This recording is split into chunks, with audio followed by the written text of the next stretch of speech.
Имаме и запис стартиран. Какво беше интересно относно книгата Йов? В момента сме на преговора. Според Библията, къде и кога се развива историята с Йов?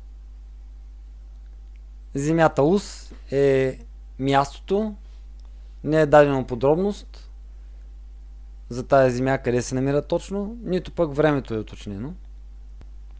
Но, какво се предполага? Че това е с цел да не се разсеяме от подробности, да се фокусираме върху въпросите, които повдига Йов. И кои бяха въпросите? Искаме да се съсредоточим върху не върху страничните елементи, а върху историята и самия Йов, както и въпросите, които повдига самата книга. Какви въпроси повдигна книгата Йов? Помните ли? Как Бог управлява Вселената и в частност Земята? Възможно ли е добри и праведни хора да страдат? И третия въпрос е: защо, ако Бог управлява, Бог позволява добри хора да страдат? Ето, интересни въпроси. Всеки от нас си е задавал тези въпроси. Структурата на книгата Йов. Още един въпрос. Трети въпрос. Във въведението на книгата Йов, помните, във въведението 1 и 2 глава, ние ги разгледахме тези две глави. Остана да разгледаме съвсем малка част, тази другата. Още само 40 глави. Като какъв човек е описан и представен Йов? Праведен. Добре, праведен, непорочен. Още? Богат и богобоязлив. Да, бояш се от Бога, отдалечаваш се от злото. Най-големият от всичките жители на изтока. Да, Почиташ Бога. точно така. Добре, супер. Самата книга Йов, още самото начало, открива ни завеста на невидимия свят. Това е много хубаво в тая книга. Тя е по-особена от всички останали.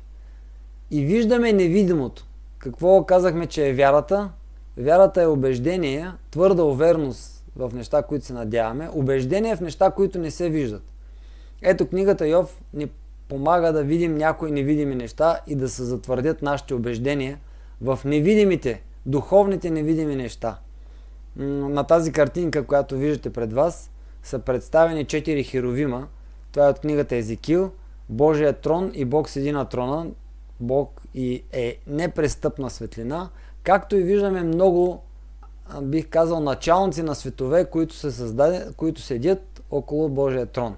И казахме, че в тази сцена се появява и един главен герой, който е Сатана. Той идва от планета Земя, защото той вече е князът на този свят.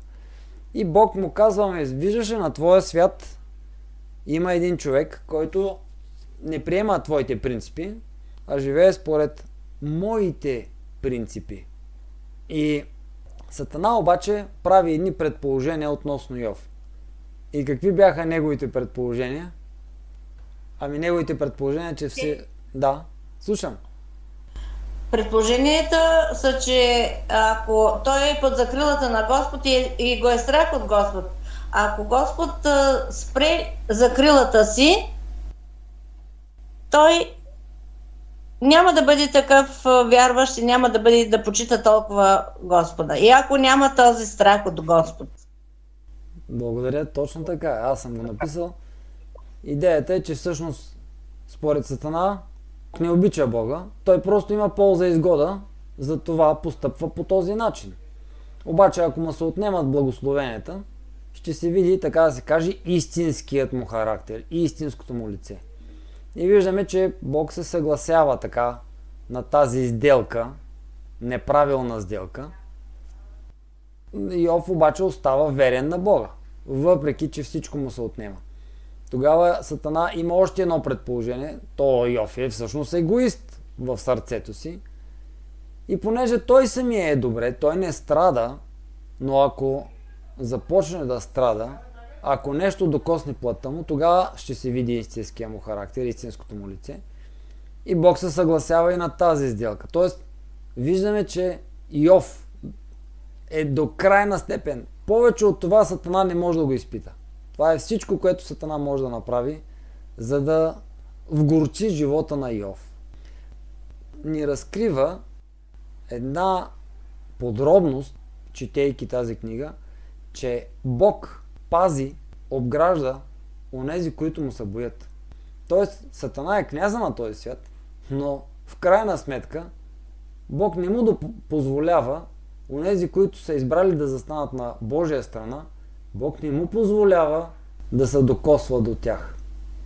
Но ето в случая, поради този спор, ето Бог му каза: добре, опитай слугата ми Йов. Хайде да видим дали си прав. И стигнахме до положението, в което Йов страда в прах и пепел, в нищета. Жена му даже и тя го укорява. Приятелите му идват от далечна страна, от всички. Това са мъдреците на изтока. Тримата мъдреци на изтока идват и за нас, които четем книгата, които сме странични наблюдатели, се оформя някакси отговор на въпроса защо Бог допуска праведните хора да страдат. Ясно е, че причината е спор в небето. Обаче за Йов, за жена му, за неговите приятели, които нямат този страничен поглед все още. Те, да ви кажа, до края на книгата го нямат този поглед. За тях съвсем друг е отговора. И те почват да търсят отговора на този въпрос. Положението на Йов е спор в небето. До тук стигнахме ние, от тук започваме да разглеждаме по-нататък какво се случва в книгата Йов.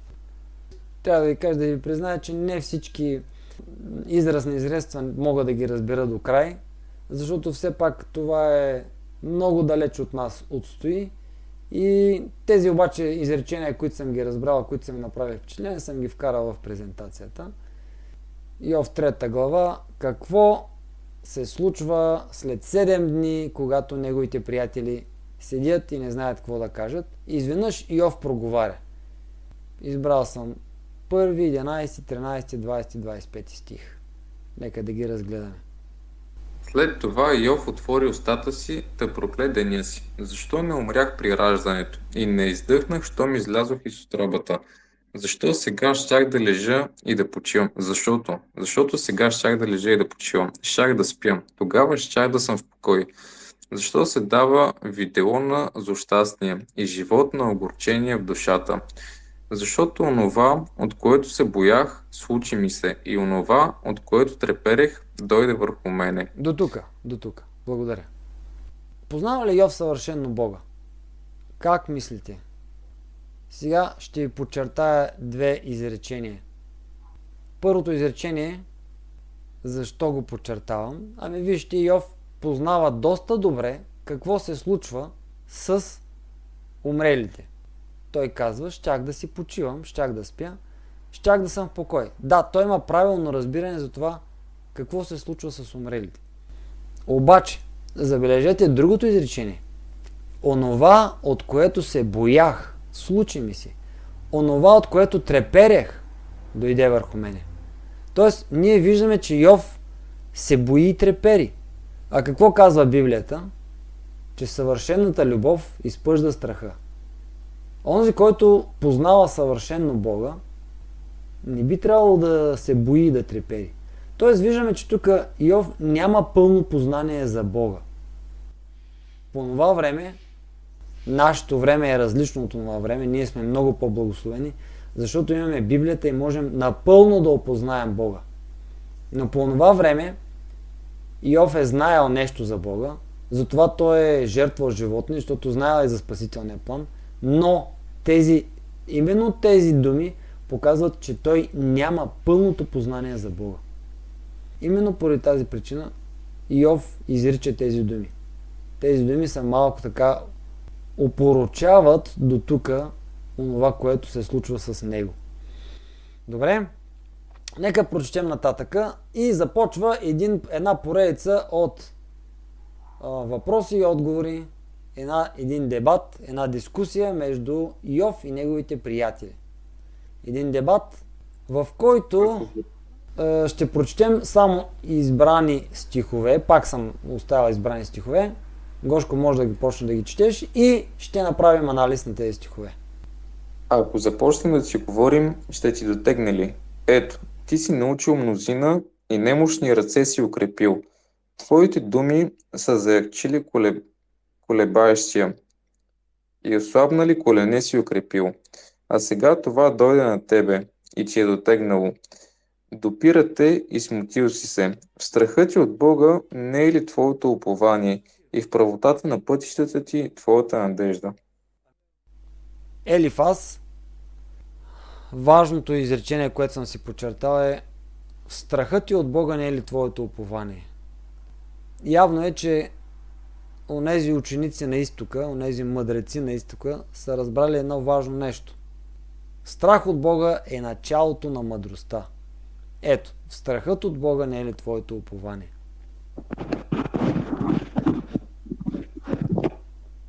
Добре, продължаваме нататък. Продължава Елифаз да говори. Спомни си, моля, кой някога е погинал невинен, или къде са били изтребени правдивите, доколко съм аз видял уния, които орат беззаконие и сеят нечестие, това е женът. Ще бъде ли смъртен човек праведен пред Бога? Ще бъде ли човек чист пред Създателя си? Ето, той не се доверява на слугите си и в ангелите си намира недостатък. Колко повече в уния, които живеят в къщи от кал, чиято основа е в пръста и които се смазват като че ли самоуци. Но аз Бога ще потърся и делото си ще възложа на Бога, който възвишава смирените и въздига в безопасност на желените, който осуетява кроежите на хитрите, така, защото ръцете им не могат да извършват предприятието си, който лавя мъдрите в лукавието им, тъй че намисленото от коварните се прекатурва, но Бог избавя сиромаха от меча, който е устата им, и от ръката на силния. И така сиромахът има надежда, а устата на беззаконието се запушват. Ето, блажен е оня човек, когото Бог изобличава. Затова не презирай наказанието от всемогъщия, защото той наранява, той и превързва, порязва и неговите ръце изцеляват. В 6 беди ще те избави, дори и в 7 няма да те досегне зло. Какво виждаме тук? Ето какво е забелязал Елифаз. Доколкото съм аз видял, уния, които орат беззаконие и сеят нечестие, това е жената. Тоест, той ясно е разбрал, че нечестивите в крайна сметка ги постига зло. Той казва така: ето, той не се доверява на слугите си и в ангелите си намира недостатък. В святите ангели Бог дори в тях може да намери недостатък. Святия, съвършения Бог. Колко повече каза в уния, които живеят в къщи от кал и които се смазват като че ли самоуци. Хората какво са? Смъртните, грешните хора. В крайна сметка завършва с това, че блажен е онзи човек, когато Бог изобличава. Затова не презирай наказанието от всемогъщия. Той наранява, той превързва, порязва и неговите ръце изцеляват.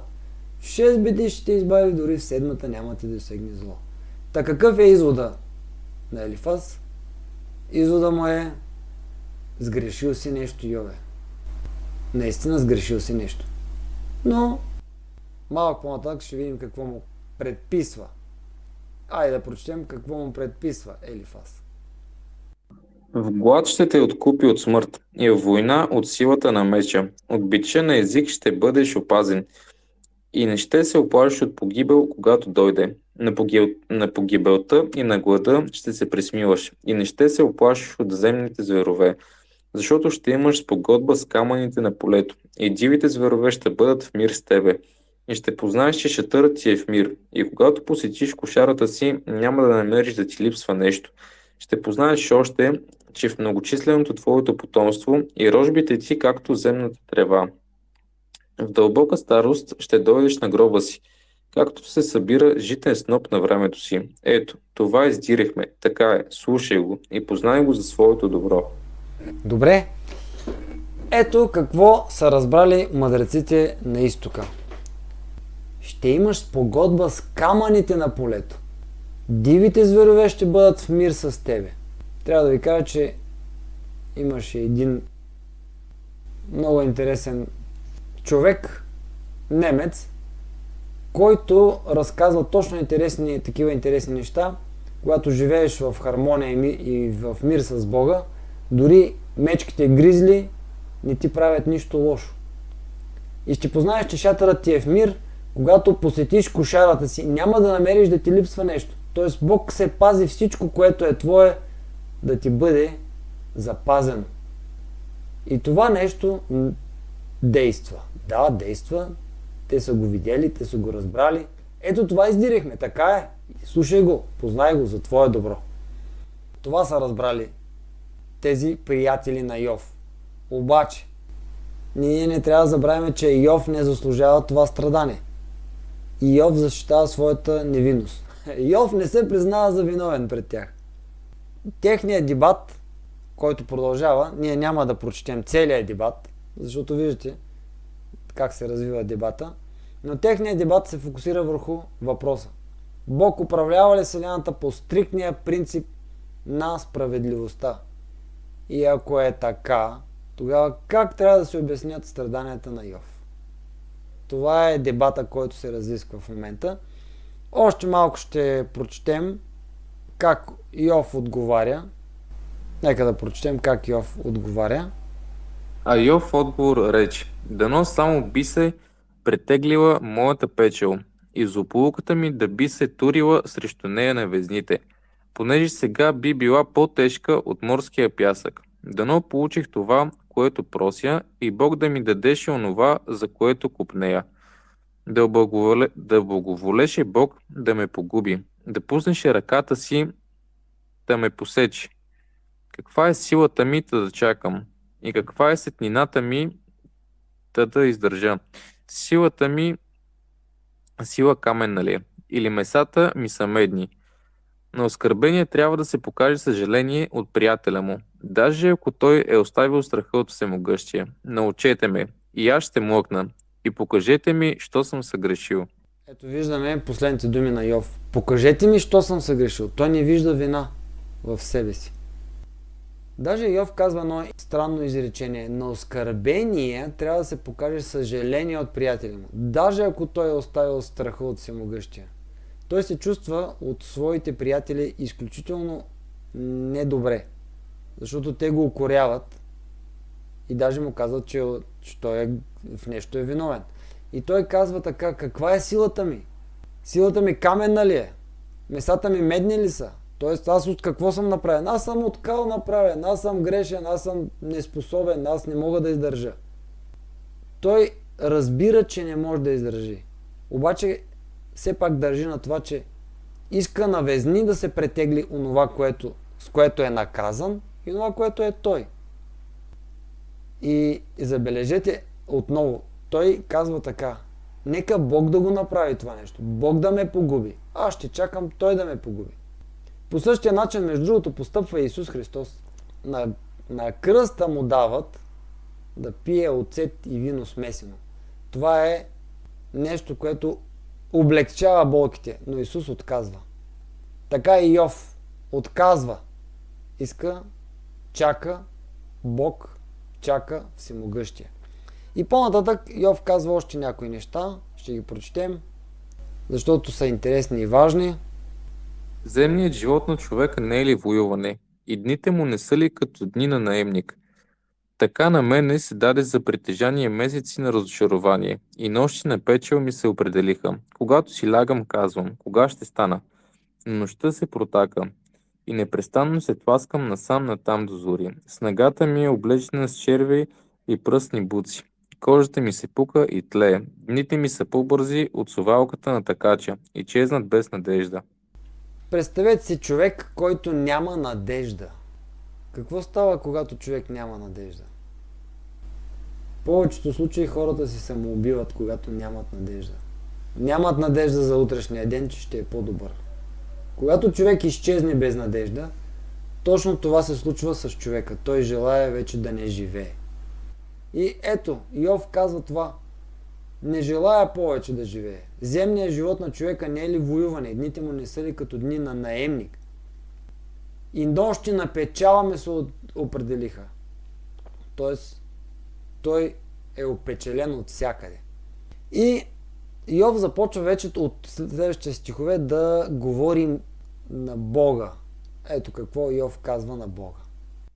Помни, че животът ми е дъх и че окото ми няма вече да се върне да види добро. Затова аз няма да въздържа устата си. Ще говоря в утеснението на духа си. Ще плача в горестта на душите си.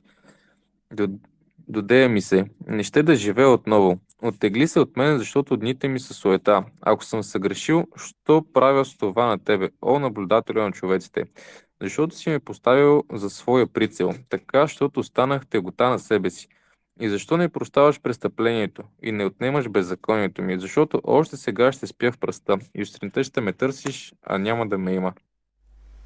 И виждаме отново същото нещо, че той желае да спи вече, не желае тази тегота. И интересно пак казва, додееме се, до гуша ми дойде, неща да живее, оттегли се от мене, нити ми се суета. Аз няма да въздържа устата си, ще говоря в утешението, ще плача в горестта на душата си. Виждате какво е състоянието на Йов. Йов е изключително утеснен. Но тук той поставя въпроси.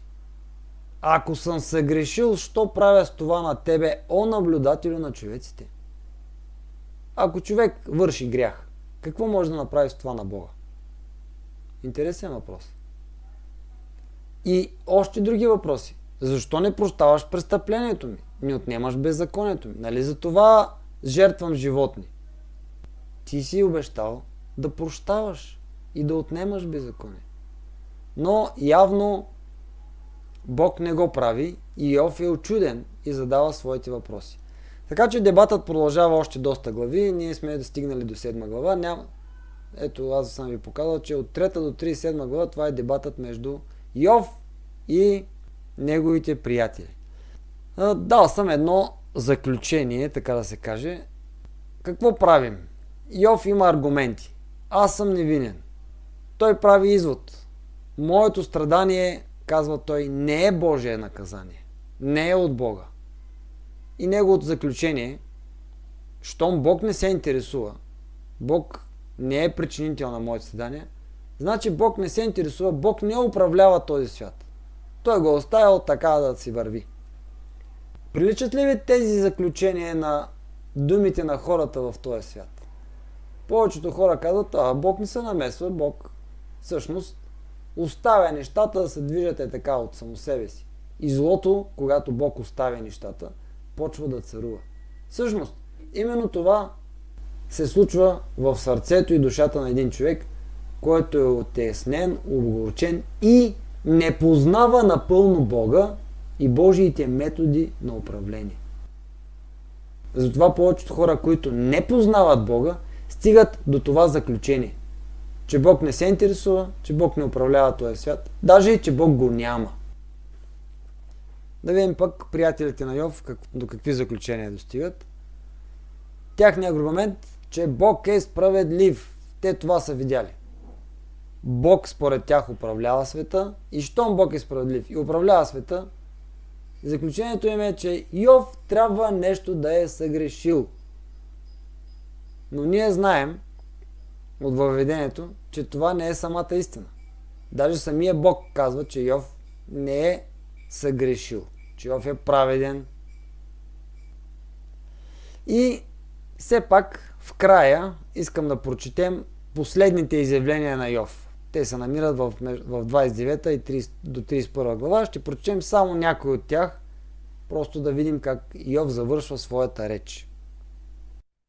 О, да бях както в предишните месеци, както в дните, когато Бог ме пазеше, когато всемогъщият беше още с мене и децата ми бяха около мене. Младите, като ме гледаха, се криеха, и старците ставаха и стояха прави. Първенците се въздържаха от говорене и туреха ръка на устата си. Гласът на началниците замлъкваше и езикът им залепваше за непцето им.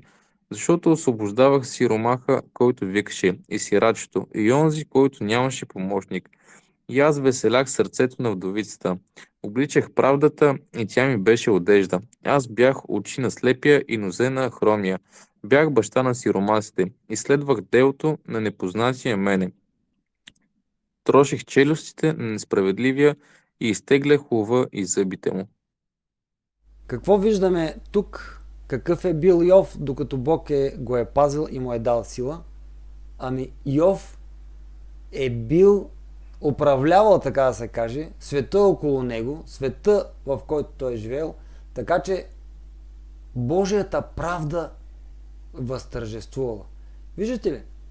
Това е принципа. Когато праведен човек живее в един свят, то все едно Бог управлява.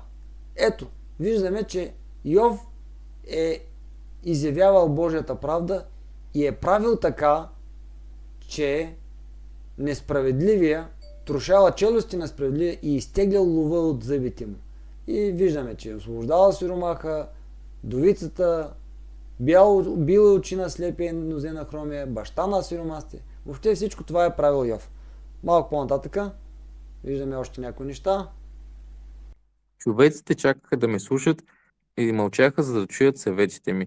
Подир моите думи те не притуриха нищо. Словото ми капеше върху тях, но сега ми се подсмиват по-младите от мене, чието бащи не бих приел да туря с кучетата на старото си. А сега аз им станах песен. Още им съм и поговорка. Гносят се от мене, отдалечават се от мене и не се свенят да плюят в лицето ми, тъй като Бог е съсипал достолепието ми. Бог ме е хвърлил в кълта и аз съм заприличал на пръст и на прах. Викам към тебе, но не ми отговаряш. Стоя и ти не ме поглеждаш. Обърнал си се да се показваш жесток към мене. Обаче в падането си човек няма ли да простре ръка или да нададе вик в бедствието си? Не плаках ли аз за онзи, който бе отруден? Когато очаквах доброто, тогава дойде злото. И когато ожидах виделината, тогава дойде тъмнината. Тук има един интересен аспект. Но сега, т.е. виждаме, че Йов е постъпил по един начин. Но сега, какво се е случило сега? Бог го е хвърлил в калта. Бог е съсипал достолепието му. Той не може сега с това си положение да работи от името на Бога. Виждате ли? Нека да прочетем и другите стихове, последните стихове, които казва Йов за своя случай.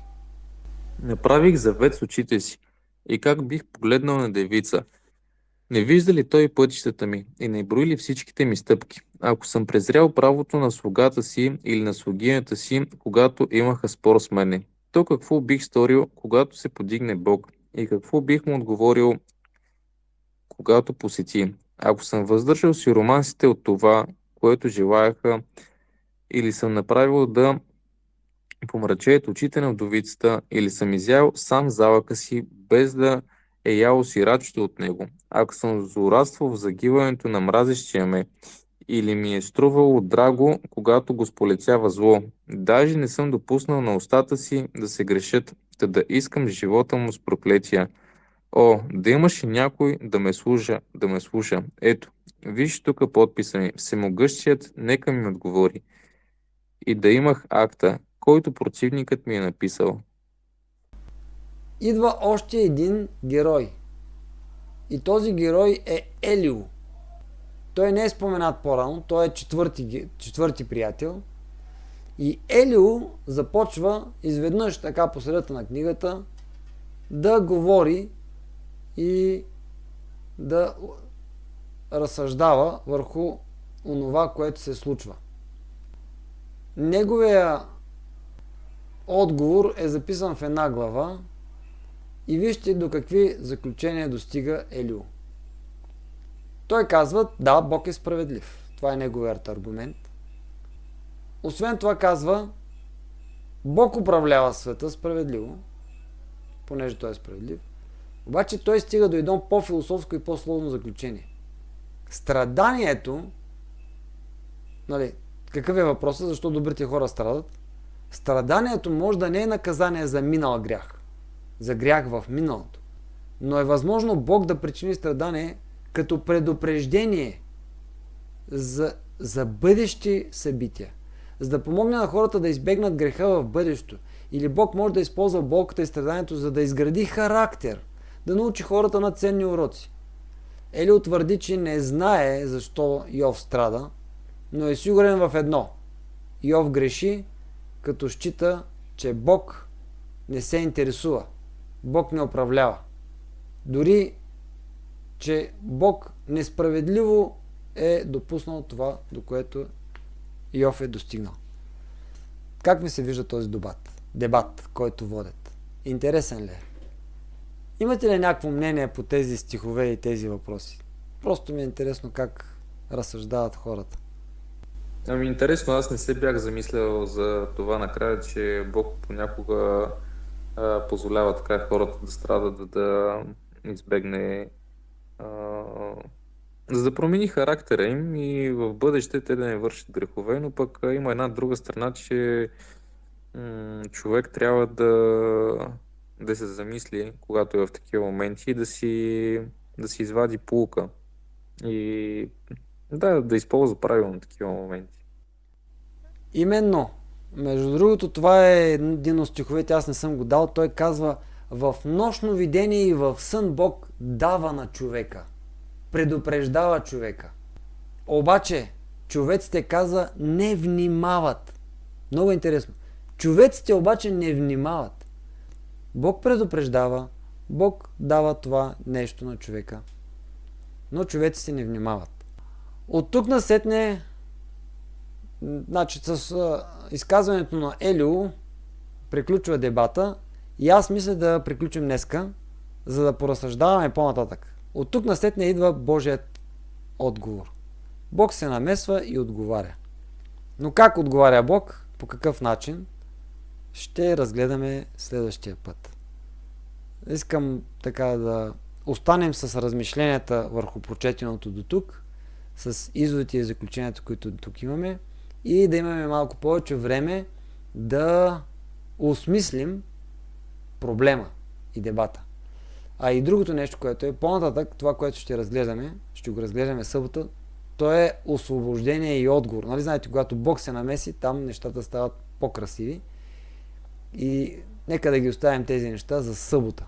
Да ги разгледаме в събота. Спирам споделянето, спирам и записа.